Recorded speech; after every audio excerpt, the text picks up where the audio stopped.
හයි ඔන්න අද අපි බලන්න යන්නේ ChatGPT කොහොමද මං ගැන හිතන් ඉන්නේ කියලා. එහෙනම් අපි බලමු. මුලින්ම ඔයාලගේ browser එක open කරගන්න ඕන. web browser එක Google එකෙන් තමයි Chrome එකෙන් තමයි මම use කරන්නේ. ඉතින් ඒක ChatGPT කියලා ගහලා මේ විදිහට ChatGPT එක search කරගත්තාම මේ වගේ interface එකක් තමයි ඔයගොල්ලන්ට එන්නේ. ඊට පස්සේ මේ new chat කියන එතෙන්ට ගිහිල්ලා මේ විදිහට type කරගන්න ඕන.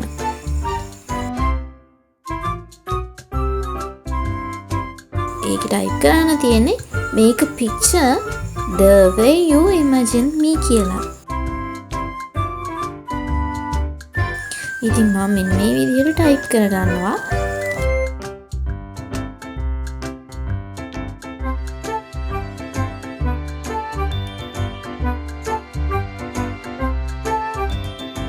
ඔන්න හරි. දැන් බලමුකෝ ChatGPT එක කොහොමද මං ගැන හිතන් ඉන්නේ කියලා.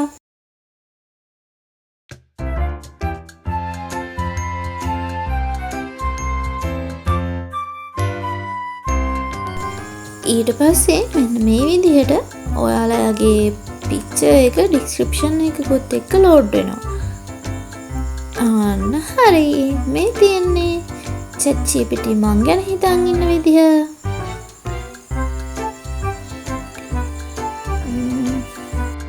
ඉතින් එයා මං ගැන හිතන් ඉන්න විදිහ. එයා හිතන් ඉන්නේ drawing අඳින කොණ්ඩේ දිග ගෑනු ළමයෙක් කියලා මම. හරියටම හරි. දැක්කා නේද? එලිකිරියටම තියෙනවා. සුපිරියරම ඇවිල්ලා තියෙන්නේ. image එක මං හිතුවටත් වඩා හොඳට. මේක හැදෙන්නේ අපි search කරලා details ගන්න. ඒ කියන්නේ අපි search කරන දේවල් එක්ක තමයි මේක හැදෙන්නේ. ඒ කියන්නේ අපි මොනවා හරි දෙයකට ChatGPT එකේ search කරලා answers ගන්නවා නම් එයා ඒවත් එක්ක බලලා තමයි අපි මොන වගේ කෙනෙක්ද කියලා image එක generate කරන්නේ.